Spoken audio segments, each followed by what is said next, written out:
అనకాపల్లి జిల్లా పేదరికం లేని రాష్ట్రాన్ని సాకారం చేయడమే P4 లక్ష్యం. ఇన్ఛార్జ్ మంత్రి కొల్లు రవీంద్ర పేదరికం లేని రాష్ట్రాన్ని సాకారం చేయడమే విజన్ 2047 P4 కార్యక్రమం ప్రధాన లక్ష్యమని మంత్రి కొల్లు రవీంద్ర అన్నారు.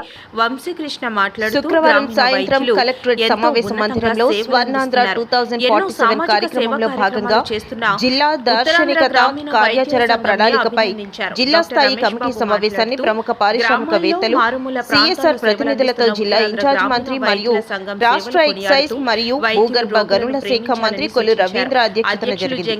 ఈ సమావేశానికి అనకాపల్లి లోక్సభ సభ్యులు డాక్టర్ సిఎం రమేష్, జిల్లా కలెక్టర్ విజయ్ కృష్ణన్, యలమంచిలి మాడుగుల శాసన సభ్యులు బండారు సత్యనారాయణ మూర్తి, సుందరపు విజయ్ కుమార్, జిల్లా అధికారులు హాజరయ్యారు. ముందుగా జిల్లా ప్రణాళికాధికారి జి రామారావు ప్రభుత్వ ప్రైవేట్ ప్రజల భాగస్వామ్యం P4 పై పవర్ పాయింట్ ప్రెజెంటేషన్ ద్వారా ఇన్ఛార్జ్ మంత్రి, కలెక్టర్, ఎంపీ, శాసన సభ్యులకు వివరించారు. ఈ సందర్భంగా ఇన్ఛార్జ్ మంత్రి మాట్లాడుతూ స్వర్ణాంధ్ర విజన్ 2047 కార్యక్రమంలో భాగంగా రాష్ట్ర, జిల్లా, నియోజకవర్గం, మండల స్థాయిలో విజన్ డాక్యుమెంట్స్ తయారు చేసుకోవాలని సూచించారు. జిల్లా నియోజకవర్గాల వారీగా బంగారు కుటుంబాలను, మార్గదర్శులను గుర్తించాలని ముఖ్యమంత్రి సూచించారు.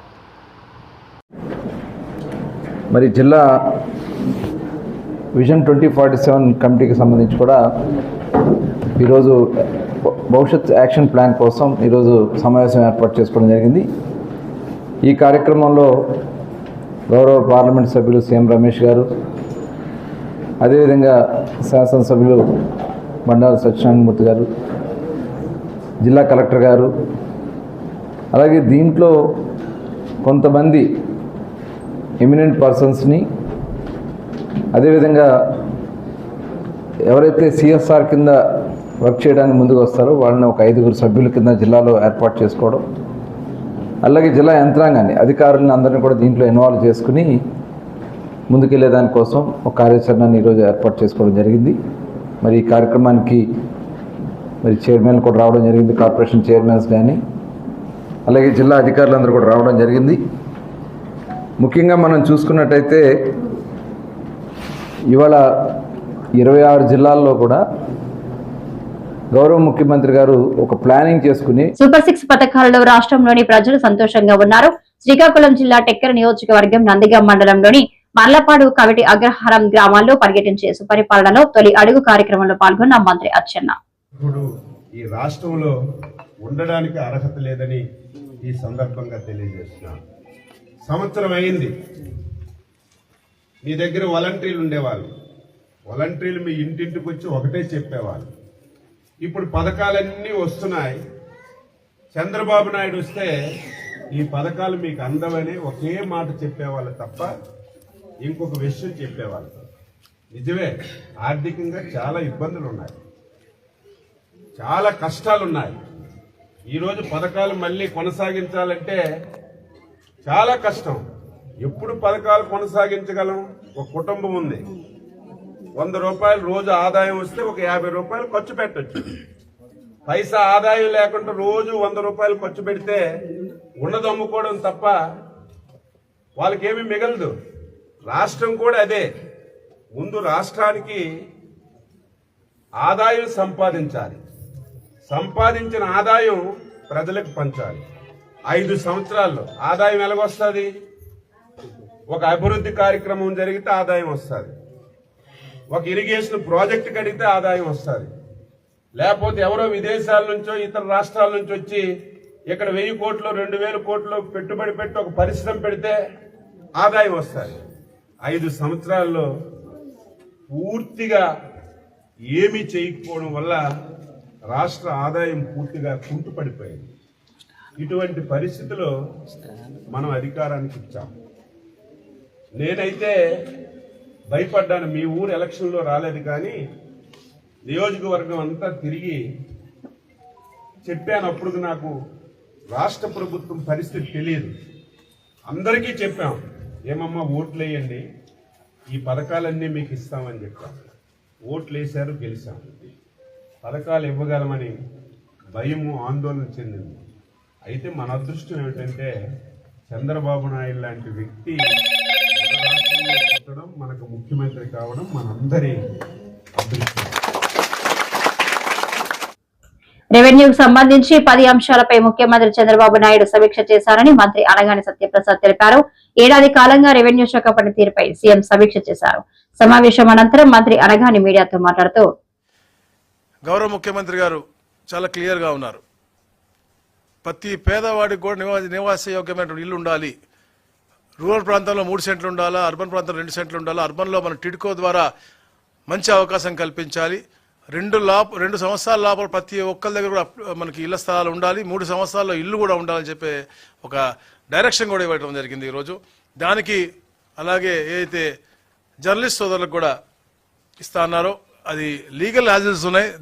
దానిపైన కూడా జియోఎం ఇవాళ ఇవ్వడం జరిగింది.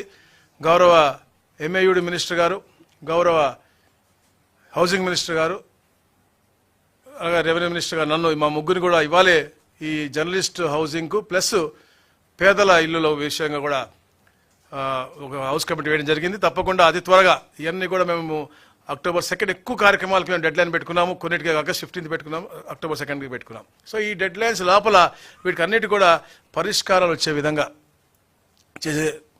చేయబోతా ఉన్నాం. దాదాపుగా 1,85,000 మాకు ఈ రెవెన్యూ సదస్సుల్లో దరఖాస్తులు వచ్చినాయి. కానీ కేవలం 687 మాత్రమే ఉన్నాయి. అంటే మిగతా అన్ని కూడా మేము పరిష్కారం మార్గం లేకపోతే చేయలేనివి. ఎందుకంటే వచ్చే సమస్య అన్నిటి కూడా చాలా మటుకు చేయలేనివి ఉన్నాయి. నేను మొన్న పార్టీ ఆఫీసులో కూర్చుంటే దాదాపు 60 వచ్చినాయి. దాంట్లో 59 చేయలేనటువంటి. సో అవి కూడా మేము వాళ్ళకి స్పీకింగ్ నోట్ ఇచ్చి ఎందుకు చేయలేకపోతున్నాం కూడా తెలిసే దిశగా కూడా మేము చేస్తా ఉన్నాం. రాబోయే రోజుల్లో కూడా భూ వివాదాలు అలాగే భూ సమస్యలు అన్నీ కూడా ఏదైతే ఆధార్ లింకు సర్వే నంబర్ లింక్తో సహా ఈ సర్వే నంబర్ నొక్కితే ఈ సర్వే నంబర్లో ఈ భూమి ఎవరిది, ఎందుకు ఉంది, లేదా ఏ వివాదం ఉంది అన్నీ కూడా వచ్చే విధంగా కూడా మేము ఆర్టిఫిషియల్ ఇంటెలిజెన్స్ అలాగే అవసరమైనటువంటి టెక్నాలజీ అంతా కూడా వాడి అందరూ కూడా ఒక వే ఫార్వర్డ్ కూడా పెట్టుకుని మేము ముందుకు వెళ్తా ఉన్నాం. మరి ముఖ్యంగా అందరూ చూస్తూ ఉన్నారు ఈ ఫ్రీ హోల్డ్ గురించి. జియోఎం దాదాపుగా చాలాసార్లు ఒక 20 గంటలు అంటే 4 మీటింగుల్లో చాలాసేపు సుదీర్ఘంగా చర్చించింది. ఫ్రీ హోల్డ్ అనేది పేదలకి లబ్ధి పొందాలి, దాని మంచి రూపకల్పన చేస్తే బాగుంటుంది. 10 అంశాలు మేము గౌరవ సిసిఎల్ఏ మేడం అవ్వచ్చు, మా ఇతర అధికారులు వచ్చి, మా అడిషనల్ సిసిఎల్ఏ వచ్చి, అందరం కూడా దాని మీద ఒక 10 అంశాల మీద, ఎందుకంటే కొన్ని డిఫరెంట్ వేస్ ఉన్నాయన్నమాట. అంటే నో ప్రూఫ్ ఆఫ్ అసైన్మెంట్ అవ్వచ్చు, eligible for free hold but collector proceeding లేకపోవచ్చు, లేకపోతే వాటర్ కోర్స్ పూర్వం పోవచ్చు. అలాంటివన్నీ కూడా అంటే 10 క్లాసిఫికేషన్స్ మేము గమనించాము. ఎన్ని ఎకరాలు ఉన్నాయి ఏమున్నాయని. వీటిపైన కూడా మరి ఒక 2-3 మీటింగులు కూడా కంపల్సరీ కావాలని చెప్పాము. సో దీనిపైన జియోఎం అంతా కూడా టోటల్ రిపోర్ట్ తీసుకుని అక్టోబర్ 2 కల్లా గౌరవ ముఖ్యమంత్రి గారి దృష్టికి తీసుకురమ్మన్నారు. అప్పుడు సుపరిపాలన తొలి అడుగు కార్యక్రమంలో భాగంగా 4వ రోజు కిష్టప్పపేట, మామిడి వలస, మునసబుపేట ఎమ్మెల్యే గొండు శంకర్ కూటమి ప్రభుత్వ అభివృద్ధి సంక్షేమ కార్యక్రమాలను ప్రజలకు వివరిస్తూ వారి సమస్యలను తెలుసుకోవడం కోసమే సుపరిపాలనలో తొలి అడుగు లక్ష్యమని శాసనసభ్యులు గొండు శంకర్ పేర్కొన్నారు.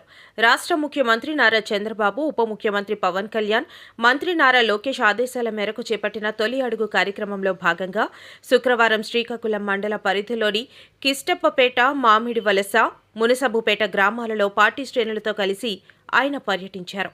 గ్రామాలలో ఇంటింటికి వెళ్లి ప్రజలతో మాట్లాడి వారి సమస్యలు అడిగి తెలుసుకున్నారు. అదేవిధంగా ప్రభుత్వం అమలు చేస్తున్న పథకాలను, తొలేడాది సాధించిన అభివృద్ధిని వివరించారు. అనంతరం ఆయన మాట్లాడుతూ అధికారం చేపట్టిన ఏడాదిలోనే ఎన్నికల ముందు ఇచ్చిన హామీలలో అధిక శాతం అమలు చేసిన ఘనత కూటమి ప్రభుత్వానిదేనన్నారు. నవ్యాంధ్రప్రదేశ్ నిర్మాణమే లక్ష్యంగా ముఖ్యమంత్రి చంద్రబాబు కృషి చేస్తున్నారు. తామిచ్చిన హామీలను అమలు చేశాం కాబట్టే ధైర్యంగా తొలి అడుగుతో ప్రజల మధ్య వచ్చామని చెప్పారు.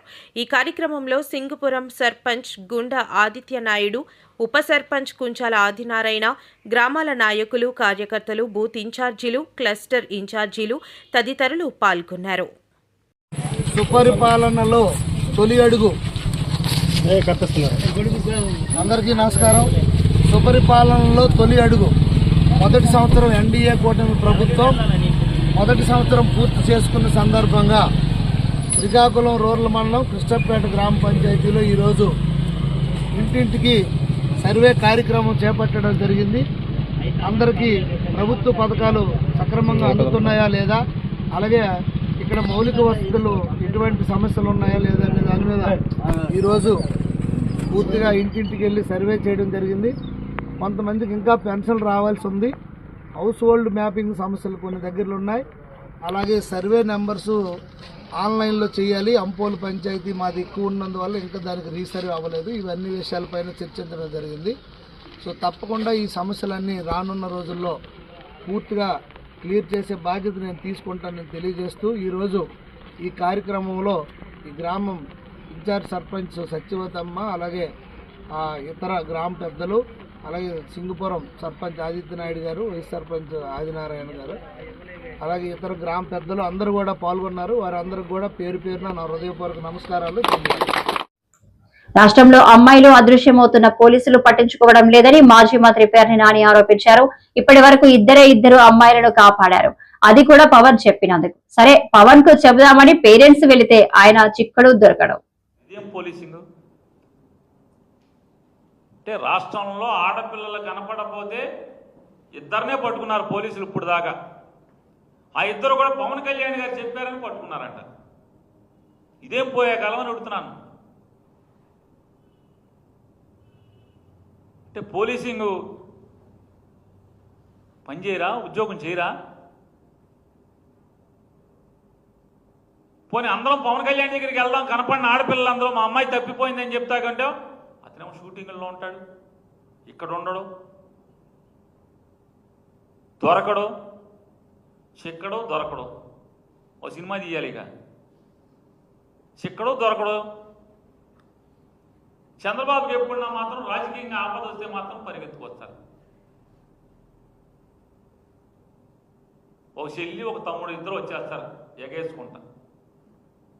చంద్రబాబుకి ఏమైనా చికాకు వచ్చిందంటే రాజకీయంగా ఒక చెల్లి ఒక తమ్ముడు కలుగులోంచి బయటకు వస్తారు. మిగతా అప్పుడు ఏం చేస్తారో మనకు తెలియదు. ఇతనైతే మనకు అప్పుడప్పుడు కనపడతాయి ఫోటోలు గిటోలు, షూటింగ్ అని షూటింగ్లు చేసుకుంటున్నాడు.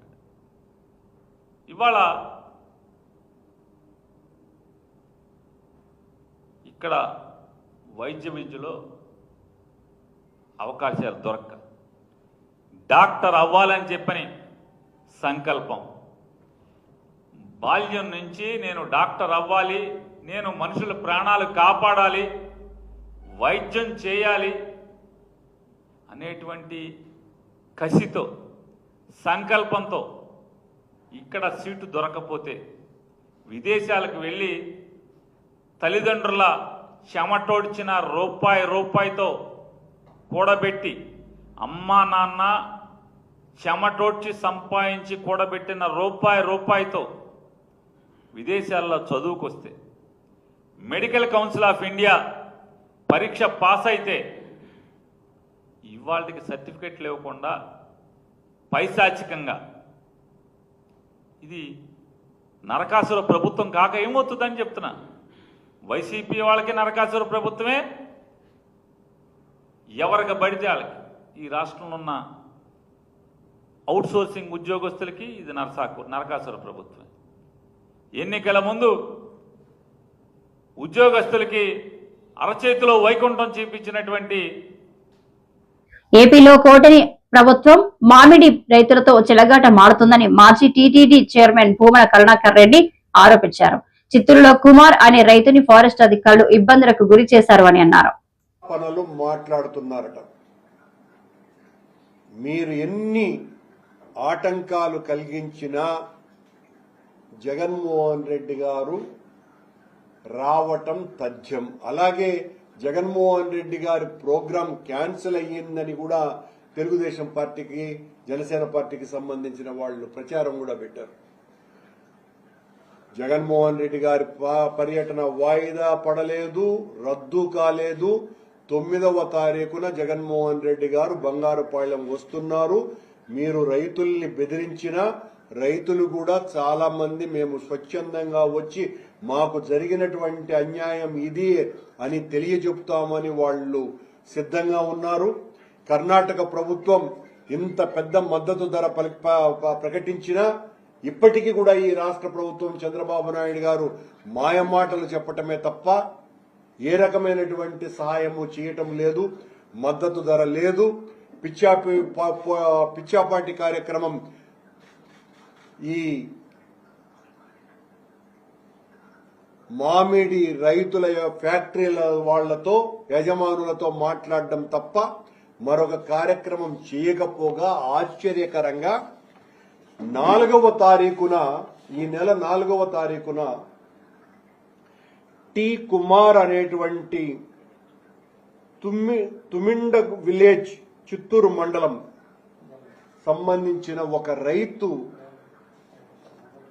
ఇక మామిడి పండిస్తే ఇక గిట్టుబాటు ధర రాదు, ఇంకా ఆత్మహత్యలే శరణ్యం మనకి, కనుక ఈ చెట్లు కొట్టేసుకుందాము అని ఆయన చెట్లు కొట్టేసుకుంటే వెనువెంటనే ఫారెస్ట్ అధికారులు అక్కడ వాలిపోయి ఆ కుమార్ అనే అతన్ని ఒక రోజంతా నిర్బంధించి భయపెట్టి, ఏం జగన్మోహన్ రెడ్డి పర్యటనకు వస్తా అన్నాడని నువ్వు ఈ రకంగా చేస్తున్నావా అని బెదిరించి నీ కథ చూస్తామనని, ఆయన కొట్టినటువంటి చెట్లు 4-5 ఏండ్లు ఉండేటువంటి చెట్లు, ఆ 4-5 ఏండ్ల చెట్లు ఆయన 16 చెట్లు కొడితే వెంటనే వాలిపోయి రోజు కొన్ని వందల టన్నుల ఎర్రచందనం తరలిపోతుంటే శేషాచల అడవుల్లో దాన్ని పట్టుకోవటానికి ఏమాత్రము కూడా శ్రద్ధ చూపనటువంటి ఫారెస్ట్ అధికారులు ఈ మామిడి రైతు మీద పడి ఆయనకు ఇచ్చినటువంటి పనిష్మెంట్ 16 చెట్లకు గాను 12,750 రూపాయలు ఫైన్ వేశారు. 4వ తారీఖున, ఈ నెల 4వ తారీఖున ఒక రోజంతా నిర్బంధించి భయపెట్టి నీ కథ తేలుస్తామనని జగన్మోహన్ రెడ్డి గారు వస్తున్నారు కాబట్టి చెట్టు కొడతా. కూటమి ప్రభుత్వం అవలంబిస్తున్న విధానాల వల్ల ప్రజలకు ఆ ప్రభుత్వంపై నమ్మకం పోయిందని పెందుర్తి మాజీ ఎమ్మెల్యే ఆదిప్రాజు అన్నారు. సబ్బవరంలో వైసీపీ పార్టీ విస్తృత స్థాయి సమావేశం జరిగింది. ఈ సమావేశంలో ఆదిప్రాజు మాట్లాడుతూ బాబు షూరిటీ మోసం గ్యారంటీ మనం చెప్పాం, ప్రతి ఇంటికి ప్రతి మీటింగ్ లో చెప్పాం, విన్నారా? మీకు గుర్తుందా? మన పెందుర్తి నియోజకవర్గం వరకు ఎక్కడ మీటింగ్ అయినా సరే వీడియో వేసి చూపించాం, అమ్మ నీకు 15,000 నీకు 15,000 అంటున్నాడు, ఏమి ఇవ్వడం చెప్పి ఎవరు వెళ్ళలేదు. ఈరోజు పరిస్థితి మనం చూస్తున్నాం. ఇవాళ కూటమి ప్రభుత్వం అధికారంలోకి వచ్చింది అంటే ముఖ్యమైనటువంటి కారణం సూపర్ 6 హామీల్ని ప్రతి ఒక్క ఇంటికి కూడా అందజేస్తాం, అర్హులైనటువంటి ప్రతి ఒక్కరికి కూడా మేలు చేకూరుతుంది అనేటువంటి ఉద్దేశంతో చేస్తున్నాం. ఇవన్నీ కూడా హామీలు ఇస్తున్నాం అని చెప్పి అనేకమైన దొంగ హామీలు ఇచ్చారు. ఇవాళ అధికారంలోకి వచ్చిన తర్వాత ఏం చేశారు బాబు అంటే ఎక్కడా కూడా ఏ ఒక్క హామీని కూడా పూర్తిగా నెరవేర్చినటువంటి పరిస్థితి లేదు. ఏమైనా అంటే మేము పెన్షన్ పెంచామని చెప్తున్నారు. అరకొర పెన్షన్లు పెంచడం, 10 పెన్షన్లు ఇస్తే 50 పెన్షన్లు తీసేసినటువంటి పరిస్థితి కూడా మనం చూసాం. వాళ్ళు ఏమడిగినా సరే మేము అన్నీ చేసేసాం, సూపర్ 6 అన్నీ అయిపోయింది, ఫ్రీ గ్యాస్ 3 సిలిండర్లు ఇస్తారన్నారు కదా, ఫ్రీ సిలిండర్ కదా అంటే 1 ఇచ్చినట్టున్నారు, అయిపోయింది, మేము సూపర్ 6 అమలు చేస్తాం. ఈ రకంగా అబద్ధపు మాటలు చెప్పి ప్రజలను మోసం చేయడం. ఎవరైనా గట్టిగా అడిగితే మీ నాలిక మందం అంటారు మళ్ళీ. మరి ఏంటి ఇవన్నీ కూడా? ప్రజల తరపున మనం పోరాడాలి, ప్రజల తరపున నిలబడాలి. ఇవాళ ఇచ్చినటువంటి మాట నిలబెట్టుకోవడం అంటే అది కేవలం వైఎస్ఆర్ వంశంలో మాత్రమే ఉన్నదన్నటువంటి మనందుకు గుర్తుపెట్టుకోవాలి. అవాళ రాజశేఖర రెడ్డి గారు కానివ్వండి, ఈరోజు జగన్మోహన్ రెడ్డి గారు కానివ్వండి, ఇచ్చినవే కాకుండా ఇవ్వలేనటువంటి అనేకమైన హామీలను అమలు చేసినటువంటి మహానాయకులు అవాళ రాజశేఖర రెడ్డి గారు, ఇవాళ జగన్మోహన్ రెడ్డి గారు, ఇవాళ చంద్రబాబు నాయుడు గారి సంగతి చూసాం. గతంలో కూడా ఇదే రకంగా ఒక్కసారి కాదు, 2 సార్లు కాదు, 3 సార్లు కాదు, మరి 4వ జనాలు మళ్ళీ మోసపోవడం చంద్రబాబు నాయుడు గారు మాటలు విని కూడా ప్రజలకి కష్టం వచ్చింది అన్నా, ప్రజలకు ఇబ్బంది కలుగుతుంది అన్నా ఆ ప్రజల తరపున పోరాటం చేయడానికి మొట్టమొదటిగా నిలబడేటువంటి పార్టీ ఏదైనా ఉంది అంటే ఈరోజు అది కేవలం జగన్మోహన్ రెడ్డి గారి నాయకత్వంలో వైఎస్ఆర్ కాంగ్రెస్ పార్టీ మాత్రమే. కాబట్టి మరొకసారి మళ్ళీ మనం ప్రజల దగ్గరికి వెళ్ళాలి. చంద్రబాబు నాయుడు గారు చేసినటువంటి మోసాన్ని ప్రజలందరికీ కూడా తెలియజేసి వాళ్ళ తాలూకా కష్టాన్ని మనం విని కనీసం ధైర్యం చెప్పేటువంటి సమయమైన సందర్భమైన మనకు ఉండాలి. కాబట్టి ఇవాళ జగన్మోహన్ రెడ్డి గారి పిలుపు మేరకు ఇవాళ ఈ కార్యక్రమం ఎలా చేయాలి, దీని నిబంధనలు ఏంటి, ఏ రకంగా యాప్ చేయాలి, డౌన్లోడ్ చేయాలి, ఇవన్నీ కూడా పెద్దలు అమర్నాథ్ గారు మిగతా విషయాలన్నీ కూడా మాట్లాడతారు. మనందరం కూడా మన గ్రామాల్లో